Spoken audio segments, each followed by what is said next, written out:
Now I'd like to introduce local mother, Deborah Brinkmeyer.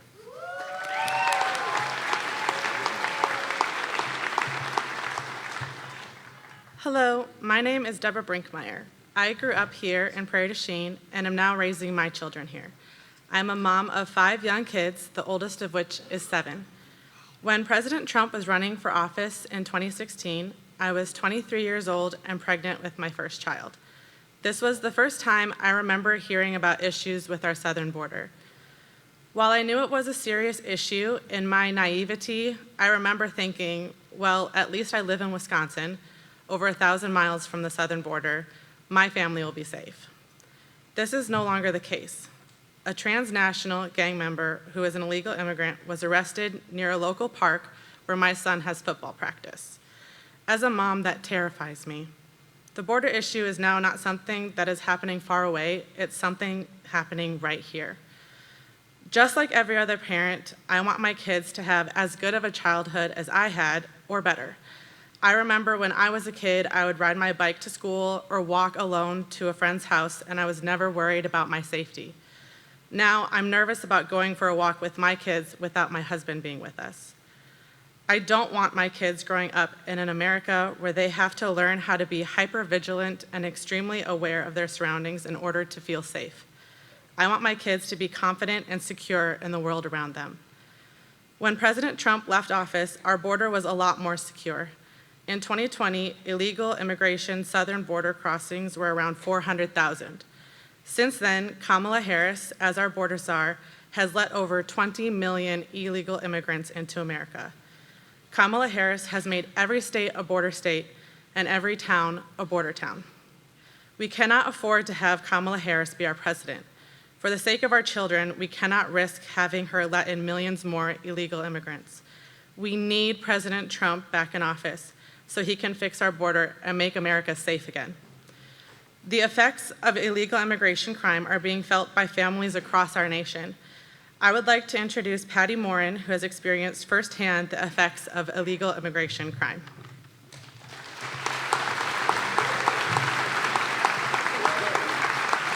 I'll grab you when we're done.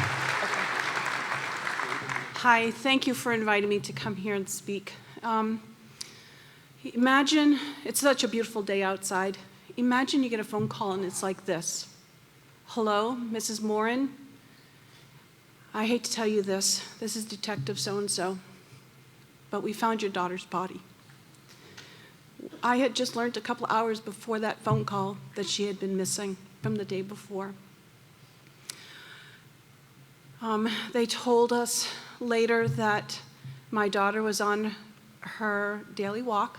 She was the all-American mom. She had 5 children. She owned a small business, and at the end of her workday, she would walk this very public trail that was in the middle of our town. We've walked it for years, over 25 years. An illegal immigrant that had crossed over 3 times and was sent back, and then the 4th time was a getaway from El Salvador, waited in the woods, grabbed my daughter, snatched her off the trail, dragged her through the woods. He raped her, he strangled her, he stuffed her into a drain pipe. We can't allow this to happen. Kamala Harris has been responsible for the border for the last 4 years. She's done absolutely nothing. I live 1,800 miles away from the border. I'm 1,000 miles away from this town. Illegal immigration is hitting every city in our nation. And not everyone that comes over the border are safe people. If we continue the way that we're going and Kamala Harris becomes our president for the next 4 years, it's going to get worse, not better. She's done nothing the last 4 years, nothing, and it's caused so much devastation to families. We need to vote for Mr. Trump, and I've been trying very hard not to make this a political statement because I don't want my daughter to be associated with one party or another, but Mr. Trump's the only one that's listened to our family and really cares. And this is not a political issue. This is an American issue. This is our families, our mothers, our children. And I don't know about you, but I don't think that I want to sacrifice another mother or another child for the sake of politics. Thank you. Thank you.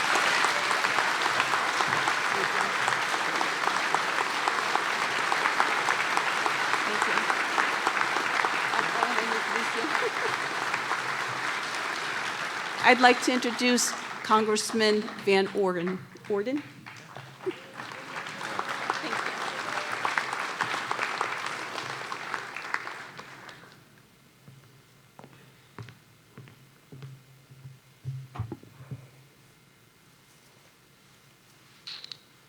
We know what it's like to lose a child. And it's terrible.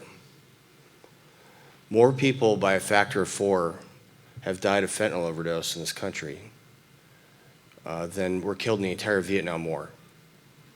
4 times the amount of Americans that were killed in the Vietnam War have died of fentanyl overdoses in this country since Harris has been our border czar. And it's just got to stop. I'd like to introduce to you someone that's going to give you the perspective of a healthcare provider who's had to deal with these types of issues due to fentanyl poisoning in her professional capacity as a nurse. So with that, I'd like to introduce Mrs. Sarah Filling.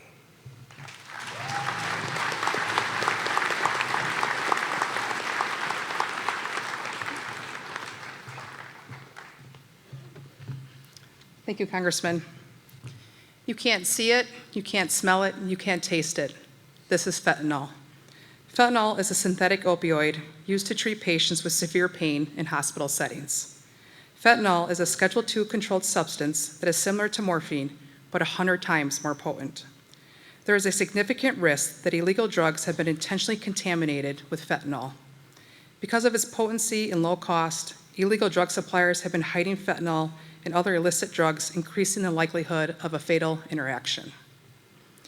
People all over Wisconsin are unknowingly taking illegal drugs containing fentanyl and overdosing because the illegal drugs look identical to what they're used to taking. According to the CDC, synthetic opioids are the primary driver of overdose deaths in the United States. In 2022, 92% of overdoses were unintentional. Have you ever witnessed somebody dying from an overdose? As a nurse, I have. To observe mothers, fathers, brothers, sisters, children, and grandparents be told that their loved one has died from a drug overdose is gut-wrenching and heartbreaking to witness. This is some of the preventable trauma that emergency department nurses face daily. Wisconsin ambulance run reports share that our region, which includes Crawford, Grant, and Vernon County, have received over 500 calls of suspected of opioid overdoses so far this year. This is not including the data in which patients arrive in a private vehicle to emergency departments, accompanied by themselves, family, or friends. Our current administration has a border crisis. Every state is a border state, and deadly illegal drugs are being funneled into our Wisconsin communities. According to the U.S. Drug Enforcement Administration, fentanyl is primarily manufactured abroad and smuggled into the U.S. In June alone, about 1,400 pounds of fentanyl was seized at the border. In 2019, fentanyl made up around 32% of opioids seized at the border.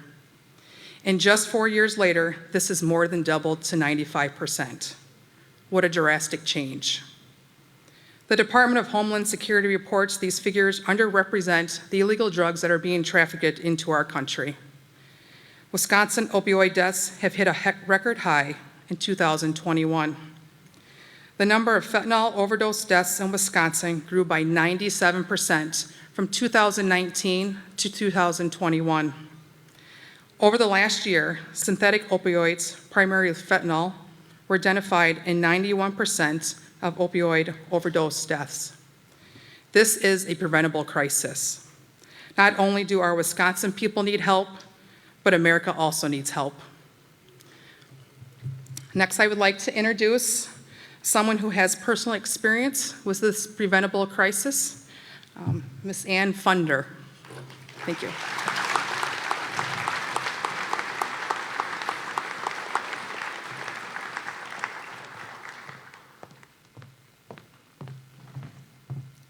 afternoon. My name is Ann Fundner, and I stand before you today as a mom and an advocate because of the tragic loss of my firstborn son, Weston.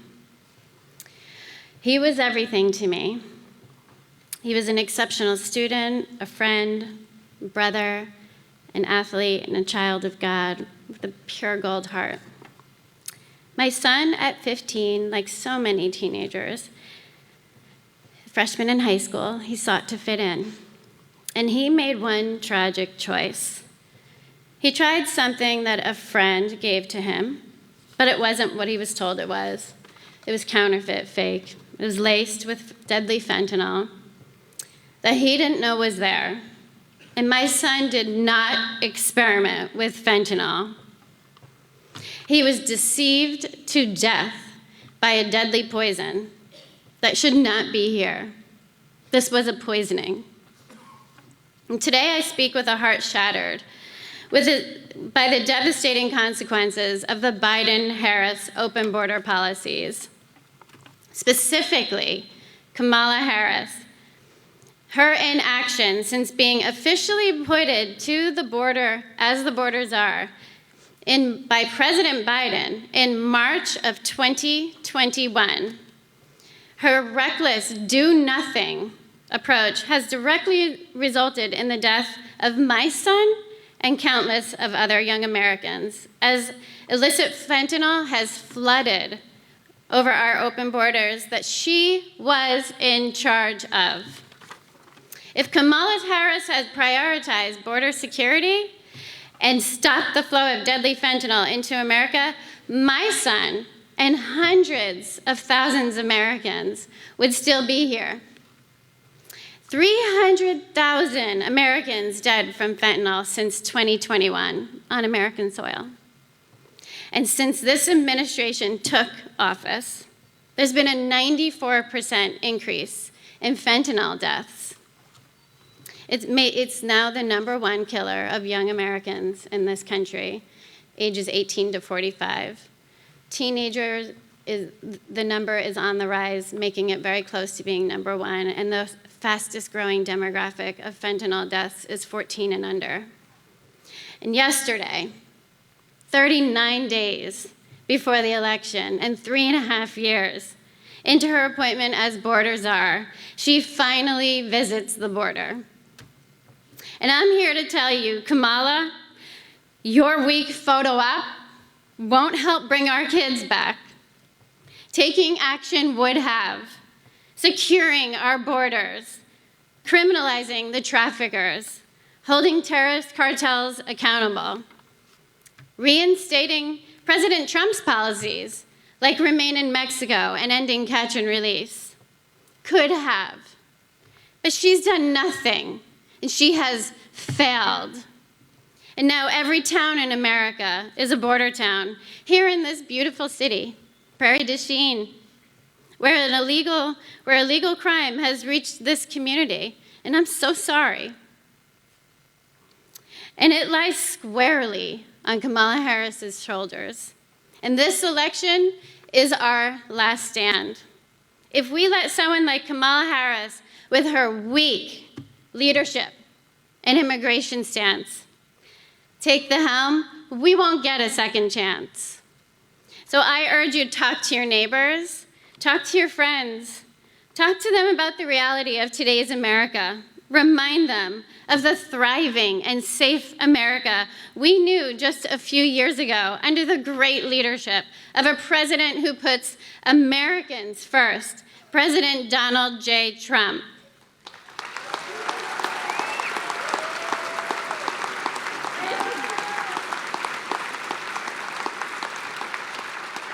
We need our president back in office for every American who believes in freedom, in prosperity, and a secure America. So on November 5th, we'll vote back in President Trump, a true leader, and we will make America safe for us and our children again. Thank you. God bless you. God bless President Trump, and God bless America.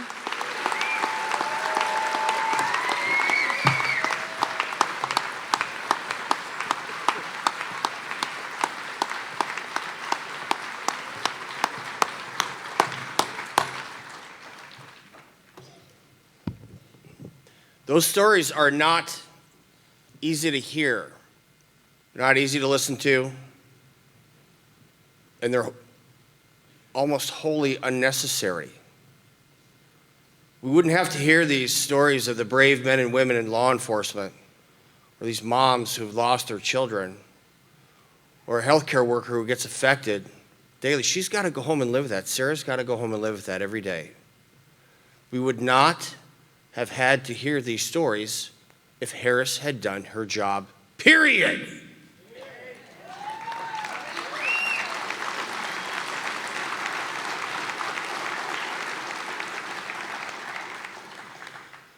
I want you to think about something. When you leave this venue, this high school, and you go home and you look at those beautiful coulees, or you look at the Mississippi River, you look over these fields of alfalfa and corn and beans, I want you to sit there for a moment, pull your car over, and just look at that hill. Just look at it. Look at that coulee. Look at that field and understand the cavalry is not coming over that hill. It's not. It doesn't matter how long you sit there and look at it. The cavalry is not coming over the hill because the cavalry is in this room. It's you. It is you, and it's the people outside greeting the President of the United States. You are it. You are truly the defenders of the last bastion of freedom, and that is the United States of America, the greatest country that has ever existed in the history of the world.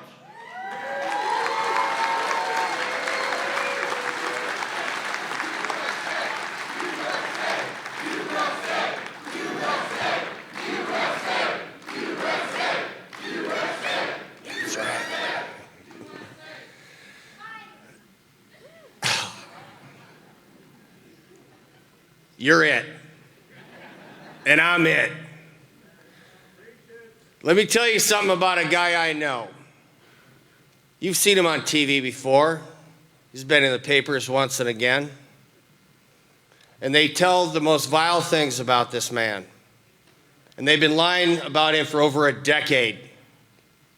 They've tried to kill him twice. He literally took a bullet in the head for us and stood up and said, "Fight, fight, fight." Right.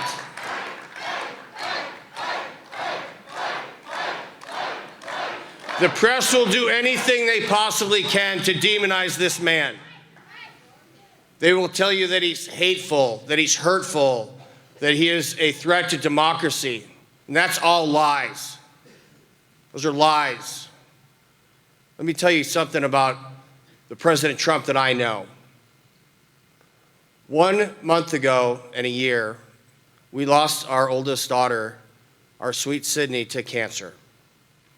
And she left us 3 children and a great husband. And the morning after she passed, I was in what is now her widower's basement, and the phone rang, and it was a number from Florida. And I don't know a lot of people in Florida. I answered it anyway, and it was President Donald J. Trump. He called me to offer his deepest condolences for what you ladies have gone through. There's nothing political about that call. There's nothing boisterous about that call. It was a call from one father to another in the worst circumstances possible. It was a call from one grandfather to another grandfather in the worst circumstances possible. That's the Donald Trump the press doesn't want you to know about. That's the man who will literally take a bullet in the head for you and your children and your grandchildren so that they may live in prosperity, peace, and freedom. That's my president too, ma'am. Yes, it is.